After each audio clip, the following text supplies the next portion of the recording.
6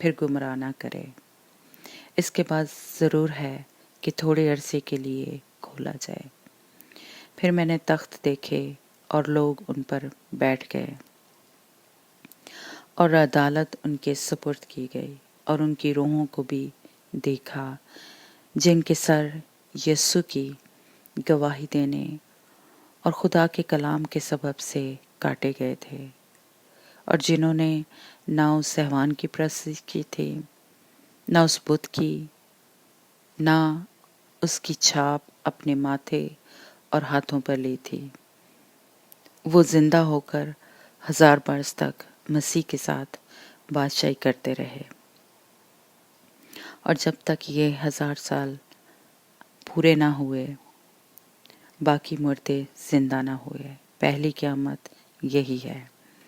مبارک اور مقدس وہ ہے جو پہلی قیامت میں شریک ہو۔ ایسے پر دوسری موت کا کچھ اختیار نہیں، بلکہ وہ خدا اور مسیح کے کاہن ہوں گے اور اس کے ساتھ 1000 برس تک بادشاہی کریں گے۔ میرے عزیزو، ان حوالہ جات سے ہم نے سیکھا کہ ہر مجدون کی لڑائی جب ہوگی تو خدا یسوع اپنی دلہن کے ساتھ آئے گا اور منہ کی تلوار سے جنگ کرے گا۔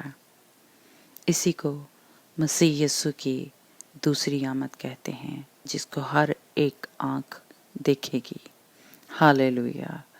خدا یسوع مسیح اپنے جلال کے ساتھ آئے گا اور اس زوان اور جھوٹے نبی کو زندہ آگ کی جھیل میں ڈال دے گا، اور ابلیس کو 1000 برس تک بند کر دیا جائے گا تاکہ وہ قوموں کو گمراہ نہ کرے، اور خدا یسوع مسیح کی زمین پر 1000 سالہ بادشاہی شروع ہوگی، جس میں خدا یسوع کی دلہن اور سارے شہید اور پرانے عہد نامے کے سارے مقدسین ہوں گے، اور وہ 2 گواہ بھی ہوں گے۔ وہ بھی خدا یسوع مسیح کے ساتھ راج کریں گے، اور وہاں نہ دکھ ہوگا، نہ تکلیف ہوگی، وہ باغ عدن کی مانند ہوگا۔ سب بڑے آرام سے زندگی گزاریں گے، کیونکہ گمراہ کرنے والا ابلیس 1000 سال کے لیے بند کر دیا جائے گا۔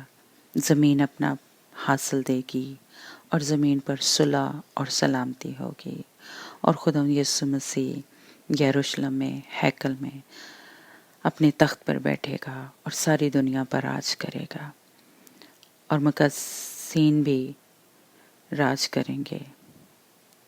اس لیے میرے عزیزو، یہ دم بھر کی مصیبتوں سے نہ گھبرائیں۔ آج مصیبت اٹھاتے ہیں تو اس دن خدا یسوع کے ساتھ آرام پائیں گے۔ کبھی یسوع کا انکار نہ کریں، اس کے لیے چاہے جان دینی پڑے، کیونکہ اگر آج اس کے لیے جان دیں گے تو سرا میں داخل ہوں گے، 1000 سالہ بادشاہی میں داخل ہوں گے۔ لیکن اگر آج کسی بھی وجہ سے مسیح کا انکار کریں گے اور مردہ خداؤں کے پیچھے جائیں گے تو آگ کی جھیل میں ڈالے جائیں گے، جو خدا نے ابلیس اور اس کے فرشتوں کے لیے بنائی ہے۔ کلام میں لکھا ہے، مبارک وہ ہیں جو برے کی شادی کی ضیافت میں بلائے گئے۔ 1000 سالہ بادشاہی کو برے کی شادی کی ضیافت بھی کہا گیا ہے۔ کلام مقدس میں آرام کا دن بھی اور پہلی قیامت بھی یہی ہے۔ مکاشفہ 20 باب اس کی 6 آیت میں یوں لکھا ہے، مبارک اور مقدس وہ ہے جو پہلی قیامت میں شریک ہو۔ ایسوں پر دوسری موت کا کچھ اختیار نہیں، بلکہ وہ خدا اور مسیح کے کاہن ہوں گے اور اس کے ساتھ 1000 برس تک بادشاہی کریں گے۔ میرے عزیزو، آج ہم نے سیکھا کہ 1000 سالہ بادشاہت میں کون کون لوگ جائیں گے اور وہ جگہ کہاں ہے۔ 1000 سالہ بادشاہی اسی زمین پر ہوگی، اور اس میں خدا یسوع کی دلہن، سب مقدسین اور تمام شہید ہوں گے۔ اگلی ویڈیو میں ہم ابدیت کے بارے میں سیکھیں گے اور ایمانداروں اور شریروں کی جگہ کہاں ہوگی اس کے بارے میں سیکھیں گے۔ خداوند اس سارے کلام کو سمجھنے کا بھاری فضل دے۔ خداوند ہم سب کو روحانی عقل اور سمجھ دے۔ خداوند یسوع مسیح کا اطمینان جو بیان سے باہر ہے اب سب کو حاصل ہوتا رہے۔ آمین۔